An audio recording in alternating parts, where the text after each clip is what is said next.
pas. Voilà. C'est une soirée très importante. C'est vrai? Ouais. Les amis, est-ce que vous voulez un petit peu chanter? Oui, Ah oui, allez, plaît. Je pense que toute l'année dernière, c'est vrai, hein, avec Déborah, Déborah, elle est en régie là, chaque semaine, on demandait, et chaque semaine, soit elle chantait, soit elle avait un gala, soit elle n'était pas là. Je me suis dit, en vrai, je crois qu'elle nous aime pas. Ouais.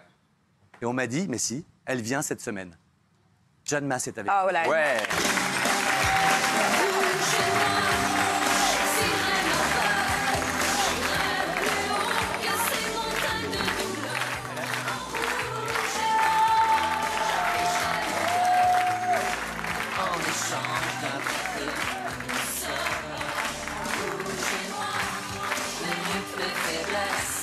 Je les connais, je voudrais tellement qu'elles s'arrêtent en rouge et noir. Ah, mets-moi une autre, s'il te plaît. Mais fort, fort.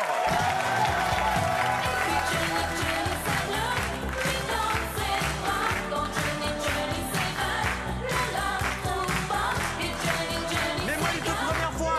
Mets-moi une toute première fois.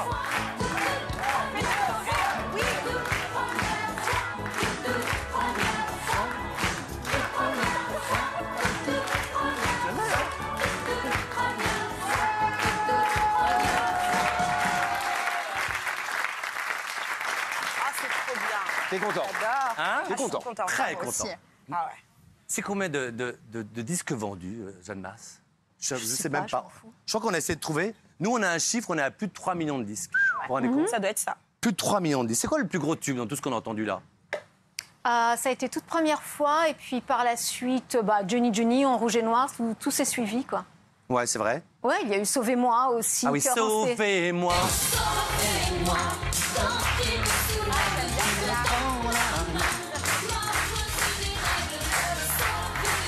Alors attends, on va regarder un petit magnéto récap et après, je vous promets qu'on va parler du bouquin. Mais est-ce non, ça qu'après, va. vous pourrez me faire juste une petite chorégraphie? Parce que j'aimerais savoir en fait, évidemment, les chansons, qui écrivait et tout, je le sais.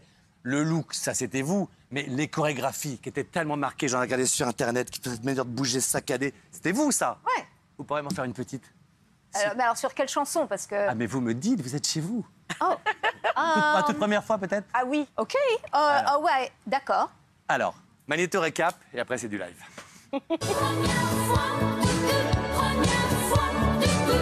Pour la toute première fois, elle est l'invitée exceptionnelle de TPMP People. Vous m'avez manqué. Jeanne Masse, cette chanteuse originaire d'Alicante, a conquis le public français dans les années 80.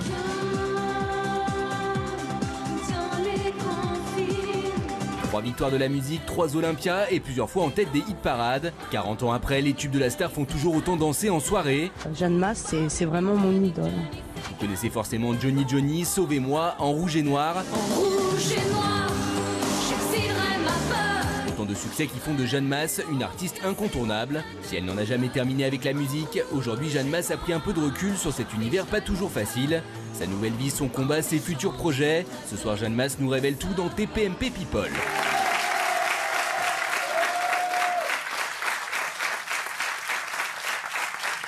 Jeanne Masse, énorme star. C'est vrai que vous avez refusé le tube Cache Comme un ouragan. Exact, c'est vrai ça? Ah ouais. En fait, c'était très similaire à Johnny et j'avais envie d'évoluer. En fait, d'un côté, j'ai très bien fait, puisque Stéphanie en a fait un tube et que moi, je suis arrivée avec En rouge et noir. Oui, mais Stéphanie en a fait un tube. Vous en auriez fait un tube mondial. Non, faut pas dire ça. Si. Elle l'a très bien défendu. Moins que vous. Non, faut pas dire ça. Et là, dans l'oreille, on me dit, mais là, ça va être... Là, ce qu'on va faire maintenant, c'est incroyable. Ce que je pensais pas que vous accepteriez. What? La Choré. Chorégraphie. Ah, la chorégraphie, bien sûr que Faire une petite j'accepte. leçon. Bien sûr. Ouais, on va mettre la musique. Mais là... Vous dansez avec elle, hein? Alors, ouais, mais alors attends. Allez, avec moi, Mathieu, Attends, allez. si je peux chambouler, c'est mieux de faire Johnny parce C'est ce que que j'allais dire. Johnny commençait comme ça. Ah, j'adore, mais t'as raison. Mais mettez Johnny. Non. Au début.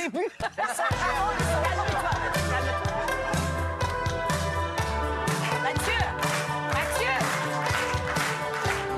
Fais la choré, fais la choré. Ça va, c'est pas trop compliqué pour l'instant.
faucheuse, venez m'emmener maintenant, là. Bam, d'un coup. Tu es prêt? J'en voudrais même pas.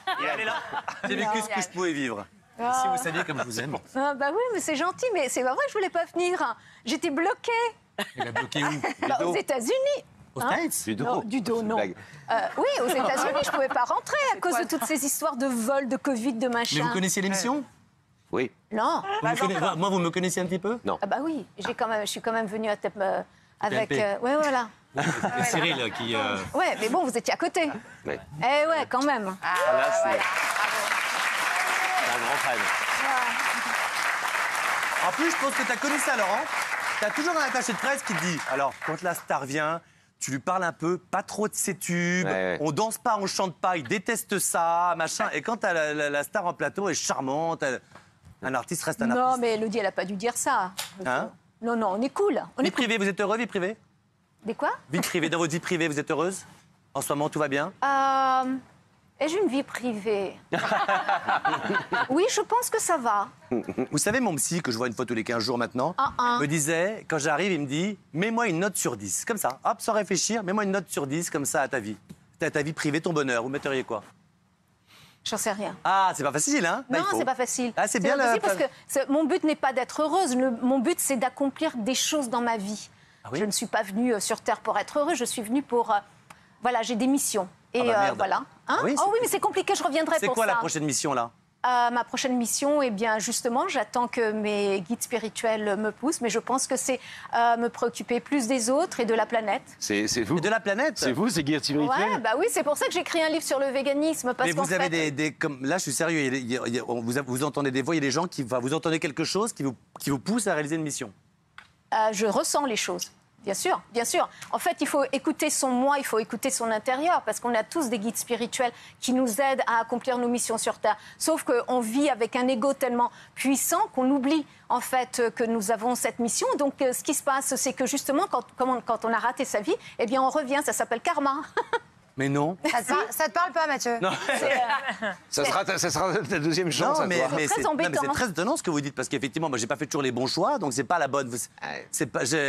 Faut que je change de personne qui me parle. Ouais. Alors, non. Alors, déjà, oui, vous pouvez changer vos guides spirituels un petit peu, mais c'est pas aussi simple que ça. En fait, écouter sa voix, c'est mettre en avant les autres avant soi-même. Ah, ça va être difficile pour Mathieu. ça va être C'est ça qui m'a manqué. D'accord. Oui, donc générosité. Bah oui, compassion, générosité Empathie. et avancer, exact, avec l'amour inconditionnel des autres. Et est-ce que vous ressentez des choses? Là, je suis très sérieux. Est-ce que, par exemple, avant de faire une émission de télévision, avant d'aller quelque part, vous ressentez des choses où vous dites là, non, c'est pas bon pour moi, c'est bon pour moi, vous avez des. Enfin, voilà, par exemple. Alors moi, je suis très sensible aux énergies des autres. C'est-à-dire que je sens quand quelqu'un n'est pas bon. Et en fait, je reste avec une sensation très, très mauvaise. Et je sais qu'en fait, cette personne m'a transmis des énergies négatives. Mais non. Mathieu. Alors, sans citer de nom, hein, est-ce qu'il y a quelqu'un ici qui vous transmet un truc négatif? Il y a trop d'énergie autour de moi pour comprendre ce qui se passe. Et moi, vous avez senti du positif? Bah oui, que du positif. Vous êtes plein d'amour.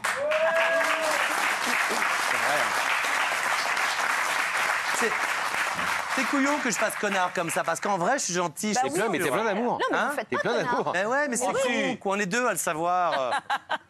Oui, I am. Ah, c'est pas moi qui le sais. Non, mais qu'elle est mauvaise. Tu vois comme elle est mauvaise. Non, je voulais savoir si justement, mais t'as posé la même question, si elle arrivait à percevoir comme ça, en faisant un tour de table, si elle arrivait à percevoir les gens qui étaient bons, pas bons. Je trouvais ça intéressant. Mais tu avais posé la question juste avant. Enfin, Yem, tu retardes un plateau avec Jeanne Masse pour ça, quand même. Nous, quand on je sort des trouve ça batailles, c'est que je suis intéressant. pas médium. Je ne suis pas médium, mais je suis sensitive. Et on l'est tous. On l'est tous plus ou moins. C'est juste, est-ce qu'on développe cette opportunité qu'on a de recevoir les autres ou pas? Mais en fait, ce que je disais tout à l'heure, c'est qu'on vit tellement avec notre ego qu'en fait, c'est l'ego qu'on met en avant et c'est ça qu'on devrait commencer à retirer pour vivre mieux. Et quand on a participé à la même émission tous les deux, je prétends qu'on s'est bien sentis. Oui, tout à fait. Mais est-ce que c'est ça ce qu'on appelle HPI ou pas du tout? Non. Je ne sais pas, non, je pense pas. Pas du tout, de ressentir les choses avec beaucoup d'émotion. Non, ça n'a rien à voir. Non, Ça n'a rien à voir. Non, ça, c'est le quotient intellectuel, HPI. Donc, ça n'a rien à voir. Là, c'est plus sur C'est plus le quotient spirituel. En émotionnel. fait, c'est plus spirituel. C'est savoir qu'en fait, nous sommes deux. Il y a le corps qu'on véhicule et puis nous sommes avant toute chose a soul, une âme. Enfin, mais bon, là si vous mais vous savez qu'il paraît qu'à un certain âge que vous n'avez pas, on a le physique de qui on est et vous êtes magnifique. Oh, c'est gentil. Non, c'est très sincère. C'est quelque chose que vous avez étudié ou que vous avez ou c'est un cheminement personnel vraiment où vous appartenez à un groupe, peut-être une religion ou Alors, on appartient tous à un groupe spirituel. C'est vrai que moi, il y a quelques années, je ressentais des choses que je ne comprenais pas, donc j'ai fait une thérapie spirituelle, c'est-à-dire j'ai voulu comprendre pourquoi je m'étais réincarnée, pourquoi je crois en la réincarnation. Non, mais je sais. Non, mais je vous crois. Non, mais une fois qu'on rentre dans tout ça, ça donne un sens à la vie, ça donne un sens à tout ce qu'on fait, ça donne un sens. Et je finis, c'est en fait, oui, j'ai totalement changé et j'ai surtout changé ma vision des autres, c'est-à-dire que je regarde les autres sans aucun jugement. D'accord. Mais vous êtes réincarné, c'est-à-dire que vous savez qui vous étiez avant? Oui, j'étais une multitude, ce qui explique Une multitude? Qu'est-ce que c'est une multitude? C'est-à-dire qu'en fait, on n'a pas vécu une seule vie auparavant, on en a vécu des centaines. Donc on arrive avec des centaines et voire pour certains des milliers de personnalités et de vies. C'est ce qui permet de comprendre pourquoi je change souvent la couleur de mes cheveux, pourquoi je change souvent mes looks, pourquoi est-ce que j'adore déménager, pourquoi tout ça. Et en fait, les explications sont venues parce que je ne suis pas je suis une multitude de moi. Et Jeanne, est-ce qu'il y a quelque chose que, après tout ça, justement, dans votre carrière, que vous n'auriez pas fait ou pas refait, peut-être, avec du recul? Oui, bien sûr, hein, mais je ne le savais pas, puisque même si je refaisais cette vie, en décidant de me réincarner, de revivre cette vie, je referais exactement les mêmes choses parce que je n'ai pas accès aux connaissances. Mais c'est passionnant tout ça, vous restez avec nous parce que vous oui, parlez de ça. J'ai sorti un livre là-dessus, mais qui est sorti pendant le Covid, pas de bol, ça s'appelle Éveil. Eh oui. Je viendrai le chercher chez vous, ça c'est rien du tout. Les générations véganes, vous êtes végane depuis 10 ans à peu près. Oh, ouais, bien plus. J'étais végétarienne avant, j'ai commencé à être végétarienne à l'âge de 17 ans quand j'ai quitté la maison de mes parents. Vous êtes particulière quand même, hein, mais vous restez bien avec nous dans un instant. En plus, il y a un débat qui va vous passionner, c'est sur justement l'écologie, les jets. Vous en prenez des jets? Non. Non? Non. C'est génial. Ah bon, vous pouvez non, rester mais moi je marche en plus. Mais c'est long, Paris-New York en marchant. Oui, mais justement, je suis même pas rentrée cet été pour pas reprendre l'avion. Non, mais moi je suis très préoccupée par la planète et je l'adore cette planète. Donc je fais tout pour la préserver. Mais je peux vous demander, vous vivez où? Vous vivez où? En France? En France? Non, qu'importe où j'habite, puisque j'habite sur Terre. Vous habitez sur Terre? Oui, je n'ai pas la sensation d'appartenir à un pays, à quoi que ce soit. Genre, vous avez quand même une propriété à votre nom? Enfin, j'étais un peu notaire. Vous avez des taxes foncières? Oui, mais dans l'Arizona, dans ces cas-là. Ah oui? Ouais. On revient dans un instant, bien sûr, avec Jeanne Masse, Omar Harfouch, le débat, et tous les secrets sur la reine. À tout de suite.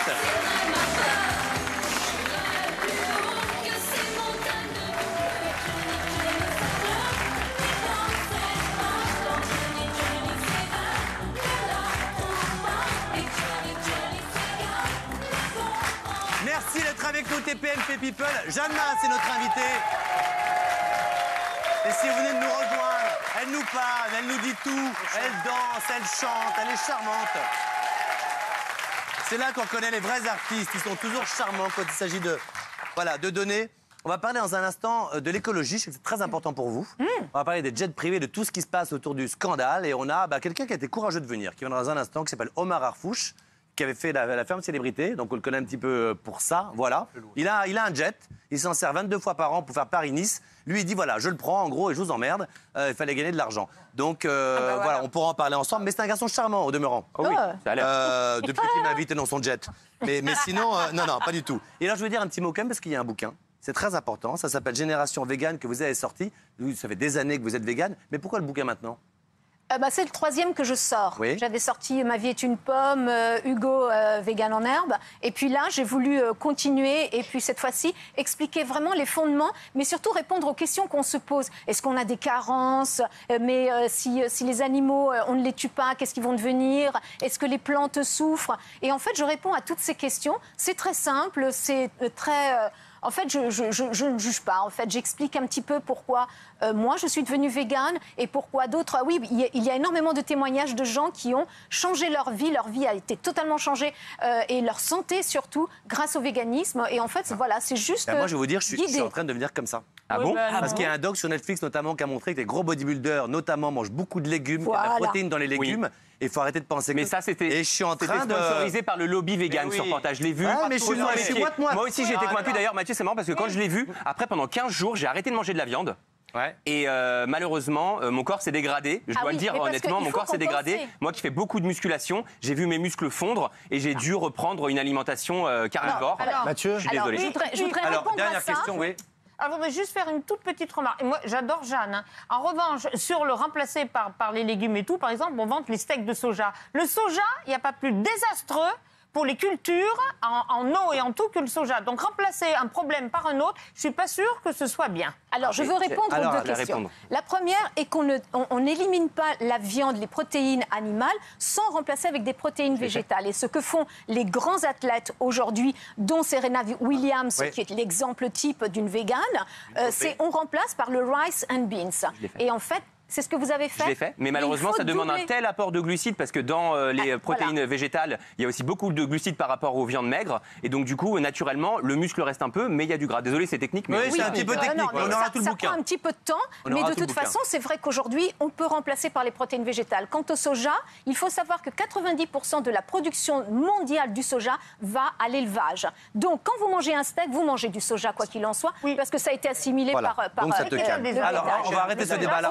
Directement dans le soja. Voilà, on va arrêter ce débat ici parce que s'il y en a bien un qui se fout et du soja et de l'écologie, mais qui est ravi de venir nous voir. Donc on va faire un mag récap justement sur choqué, pas choqué autour de cette table avec notre invité Omar Harfouch par tous ces stars qui prennent des jets et on le recevra en plateau.